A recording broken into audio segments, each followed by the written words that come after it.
Kirloskar oil के बारे में सवाल है सुधीर जी का। इनके पास है 200 शेयर, 746 का इनका भाव है। लंबी अवधि का नज़रिया है। क्या रखना चाहिए रुख इसमें? थोड़े समय पहले इसको कवर किया था, अभी तो फिर से इसको देख लेते हैं किर्लोस्कर ऑयल इंजन की।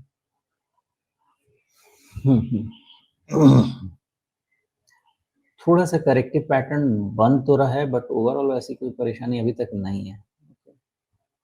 अभी ऐसा है, थोड़ा करेक्टिव पैटर्न इसका है, और ये भी बना है आपका फ्राइडे को ही। ओके, तो फ्राइडे को ये kind of sale on rise कह रहा है, ये नहीं कह रहा है कि कोई ब्रेकडाउन हो गया, ये कह रहा है सेल ऑन राइज है। तो इसका मतलब ये है कि जितना भी ऊपर जाता है, अब इसने टॉप बना दिया ना आपका 980 पे, तो जब तक 980 के ऊपर क्लोज नहीं चला जाए तब तक 980 तो छोड़िए, पहले तो आपका ये हायर लोअर हाई जो है 940 पे, वही परेशान कर देगा। वो गया भी तो आपका 980 परेशान करेगा। तो ओवरऑल जो आपका फ्राइडे का डेटा बनता है वो तो ये कहता है कि ये 980 के पहले कोई बड़ी बात नहीं बनती है। दूसरी चीज ये कहता है कि 850 के पास सपोर्ट भी आ जाता है इसका।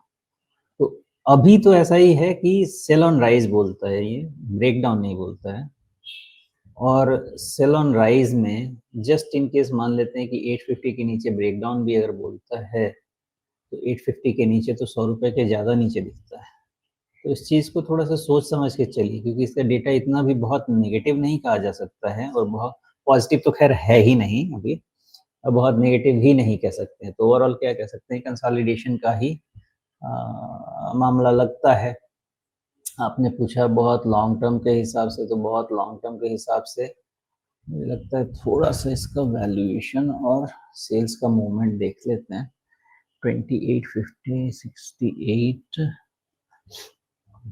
ओके, तो लॉन्ग टर्म के हिसाब से अगर सेल्स किस पे जा रहा है, तो मुझे लग रहा है लॉन्ग टर्म के हिसाब से, वैसे तो मैं नॉर्मली 2 टाइम्स मार्केट कैप पे बहुत ज़्यादा परेशान नहीं होता हूँ, लेकिन इनका एसेट उतना कंट्रीब्यूट नहीं कर रहा है सेल्स में, तो मुझे लगता है कि फिर जितना ये बिलो 1.5 टाइम्स होगा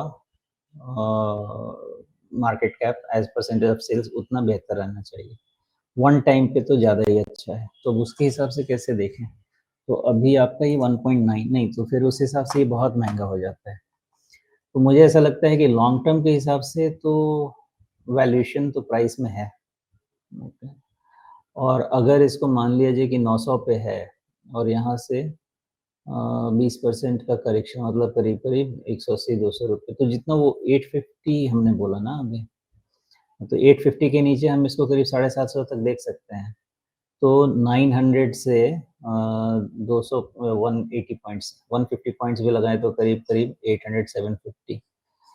तो मुझे लगता है जितना ये नीचे जाएगा लॉन्ग टर्म के लिए उतना सेफ होता जाएगा। अदरवाइज वैल्यूएशन मुझे देख के ये लगता है कि सब कुछ प्राइस में है at this junction.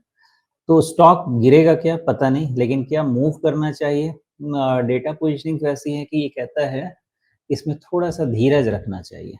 Okay, nothing much negative, मैं फिर बोलूंगा कि नथिंग मच नेगेटिव। अच्छा अगर रिजल्ट आने लगा, अच्छा सेल्स ग्रोथ ऐसा कंटिन्यू रहा, तो हो सकता है कि आपको पॉजिटिव दे भी दे। बट ये valuation with this has turn 5-8% का सेल्स ग्रोथ, मुझे लगता है कि वैल्यूएशन महंगा है इसका। जी, तो वैल्यूएशन थोड़ा महंगा है, लेकिन फिलहाल एकदम से कोई बड़ी चिंता वाली बात भी नहीं है। और चूंकि इन्होंने 746 पे खरीदा है, वो लेवल जो है काफ़ी नीचे है यहाँ से, तो तुरंत कोई बड़ी चिंता भी नहीं है। तो जो लेवल्स बताए गए हैं उनके हिसाब से आप अपनी रणनीति और कहीं रिस्क मैनेज करने के बारे में आप सोच सकते हैं, लेकिन लंबी अवधि के लिए कोई बड़ी चिंता इसमें नहीं होनी चाहिए।